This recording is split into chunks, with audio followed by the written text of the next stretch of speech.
Hello everyone, welcome to back my channel. I hope everyone is having a wonderful day. Before starting the video, please go ahead and hit the subscribe button and give this video a thumbs up. The bold and the beautiful recap is in for Tuesday, October 7, 2025.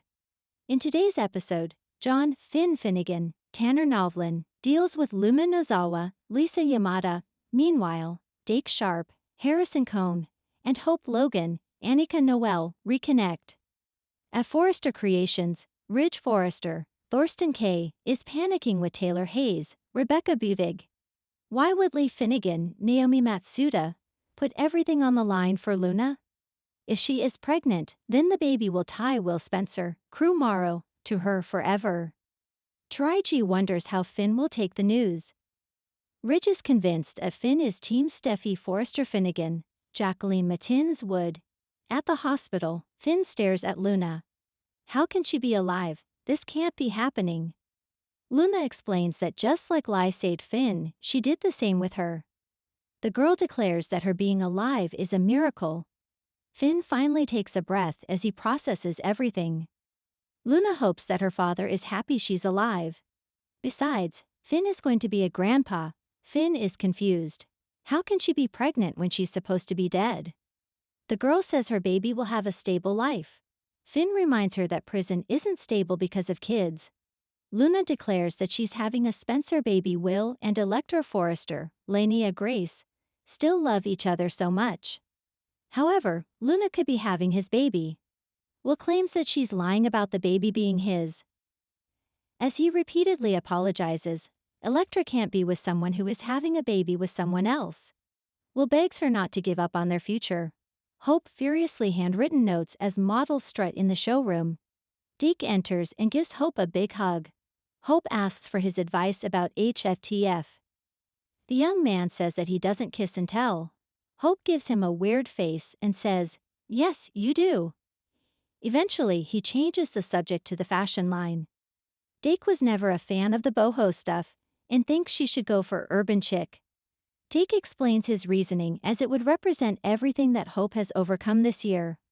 Hope agrees and mentions how impressive she thinks he is. Tuesday's episode of The Bold and the Beautiful was a symphony of chaos, secrets, and emotion. The kind that only Los Angeles' most glamorous and troubled families could deliver.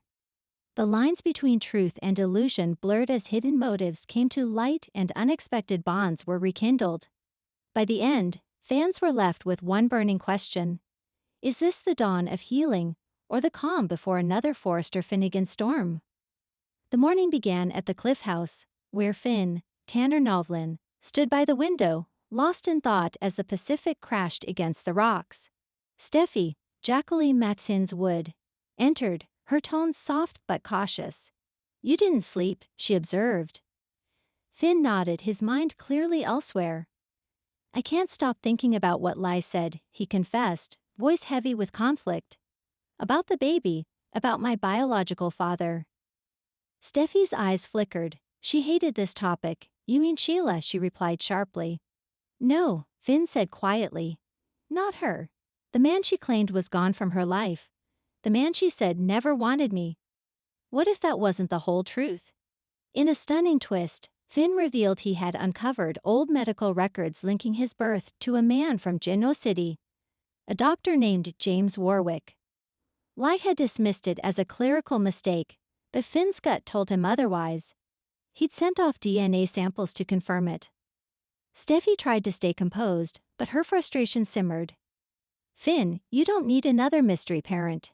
You have me, Kelly Hayes. Your life is here." But Finn couldn't ignore the pull of unanswered questions.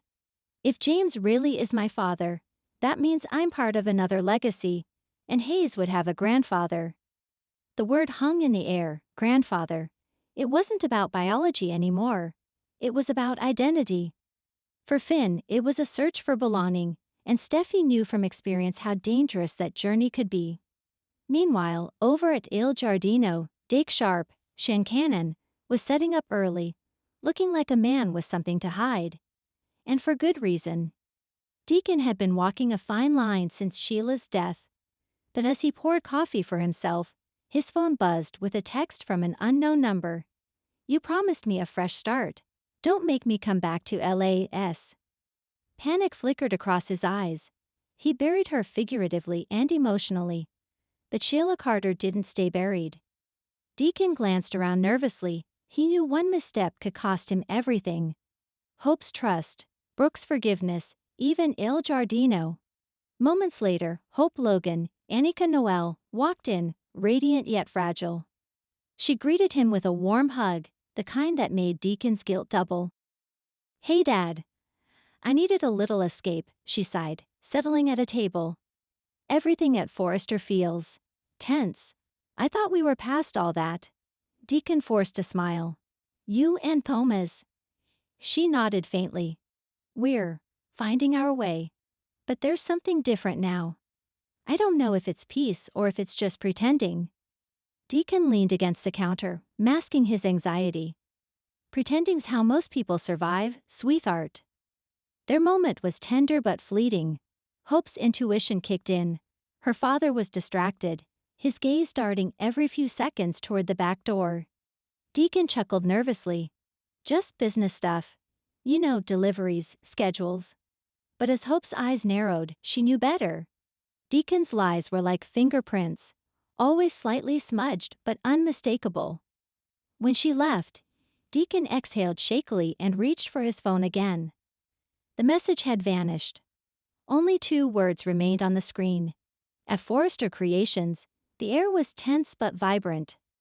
Hope walked into the design office, where Thomas Matthew Atkinson stood sketching a new couture line.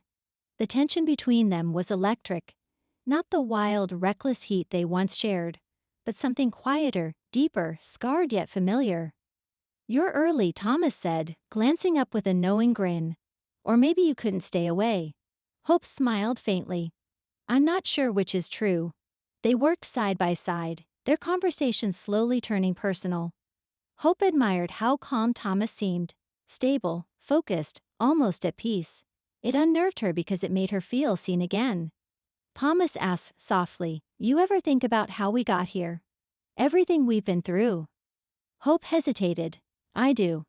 Sometimes I wish we could go back to before everything got complicated." Thomas' pencil stilled. "You mean before I hurt you? Before Liam?" Hope nodded, her voice catching. "Before I stopped believing I could love someone without breaking something else." That line hit like a dagger.